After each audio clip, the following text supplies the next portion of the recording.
Ann Gushurst. I'm one of the partners at Gutterman Griffiths. And I'm Kristi Wells. I'm also a partner at Gutterman Griffiths.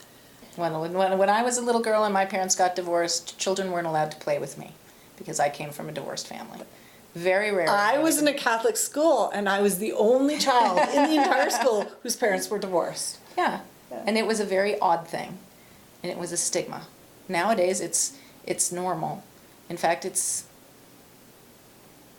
more people are divorced. More people are divorced than are married long term. I wonder what the number of years that those statistics come into play. Is it 50% over 5 years? I know, and I hope that the pendulum swings back a bit, because here's the one thing that you see, and correct me if you don't see the same thing, but people get divorced for reasons that are dumb, and people get married for reasons that are dumb. And there are people who think that getting divorced is going to make them happier, only to discover that really it's not about the person you're married to. And that's unfortunate.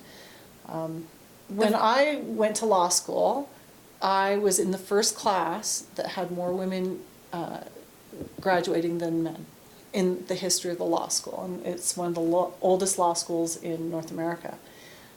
And I think it has changed. My grandfather was an attorney, and I would be shocked if there were any women in his law school.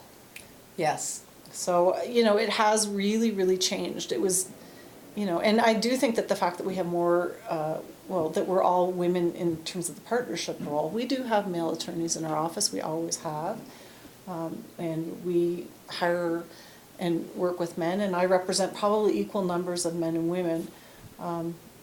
And when you get a divorce, there are many ways it can go. And, I like to think of myself as compassionate. I will tell you there are people in the community who would vehemently disagree.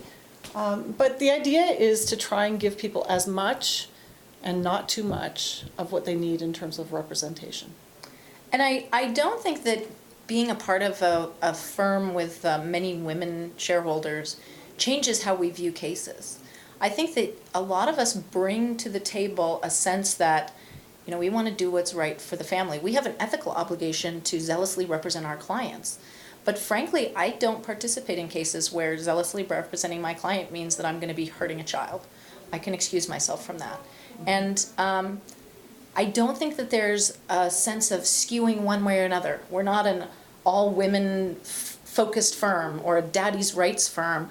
We're really about, getting people through the tunnel and getting them through there as well as possible. And that means children need to have families and parents. And I just don't think that having the feminine influence in our firm, I don't think it affects us sort of globally in how we view cases.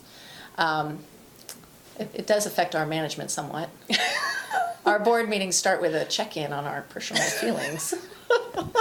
Honest to God, yes. and then we check in on each other's check-ins. So, which is a good thing. I can't imagine any of the other firms I've ever been at checking in on how everyone's doing. Yeah.